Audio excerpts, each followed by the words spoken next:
বাংলাদেশ একটি কৃষি প্রধান দেশ। আপনারা জানেন শহীদ রাষ্ট্রপতি জিয়াউর রহমান দুর্ভিক্ষ কবলিত একটি বাংলাদেশের নেতৃত্ব দিতে এসে তিনি প্রথমে খাদ্য দ্বিগুণ করার জন্য একটি স্বনির্ভর বাংলাদেশ বিনির্মাণের জন্য নিজের শ্রমিকের কাতারে দাঁড়িয়ে তিনি খাল কেটে সেচ ব্যবস্থা দিয়ে তিনি যতদিন জীবিত ছিল ততদিন বাংলাদেশে বিপুল পরিমাণে ফসল হয়েছিল এবং আমরা খাদ্য শস্য আমরা বিদেশে এক্সপোর্ট করেছি। ঠিক একইভাবে এই মুহূর্তে আমার এলাকা কিছুটা সমস্যা হলো, একটা বেড়িবাঁধ খুব জরুরি, কারণ উপকূলীয় অঞ্চল জলোচ্ছ্বাস বন্যায় আমাদের কৃষকের হাসি মাঝে মাঝে ম্লান হয়ে যায়।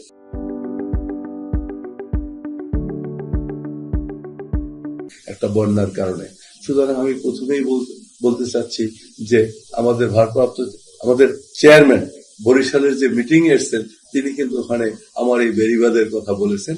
এ ব্যাপারে আমি তাকে জানিয়েছিলাম।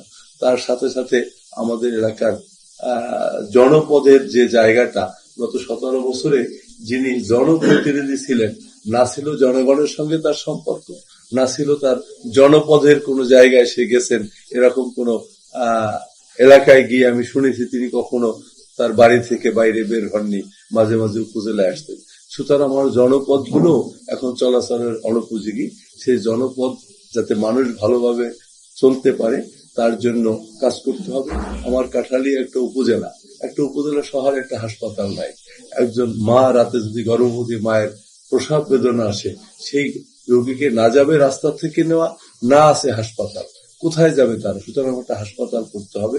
রাজাপুরে একটা হাসপাতাল আছে বহু আগের ভঙ্গুর অবস্থা, এটাকে আধুনিক স্বাস্থ্য সেবায় 100 শয্যা বিশিষ্ট আমরা এটাকে উন্নীত করে এখানে আমাদের আধুনিক স্বাস্থ্য সেবার ব্যবস্থা করতে হবে।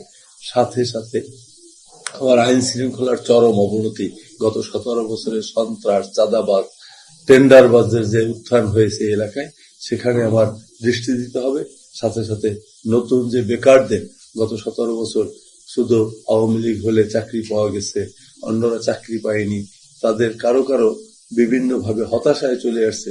আমি দেখেছি অনেক আমার যুব সমাজ যারা আমার আগামী দিনের সম্পদ, মানব সম্পদ, তারা আজকে মাদকে জর্জরিত। মাদক আজকে আমাকে একটা মাদকের আগ্রাসনে আমি মনে করি আমার সমাজ স্তব্ধিত হয়ে যাচ্ছে এবং আগামী দিনের সমাজ কোনো ভয়াবহ রূপ নিতে পারে।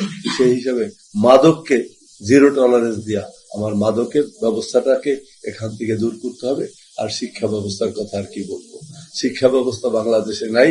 যখন পৃথিবীর মানুষ, আধুনিক বিশ্বের মানুষ যখন বিজ্ঞান নিয়ে চর্চা করে, তখন আমাদের সিলেবাসে আমাদের ছেলে মেয়েকে ডিম বাজি, আলু ভর্তা, তারপরে বেগুন বাজি কিভাবে করতে হয় সেইগুলো শিখিয়েছে। সুতরাং এই সিলেবাস পরিবর্তন করে এই অঞ্চলে শিক্ষাকে গুরুত্ব দিয়ে মানব সম্পদ গড়ে তুলবো, যে মানব সম্পদ আগামী দিনের বাংলাদেশ অত্যন্ত সুন্দরভাবে আমাদের এই এলাকা উন্নত বিশ্বের সঙ্গে তাল মিলিয়ে আমার রাজাপুর কাঠালিয়ার যুব সমাজ শীর্ষে থাকে, তার জন্য আমি কাজ করব।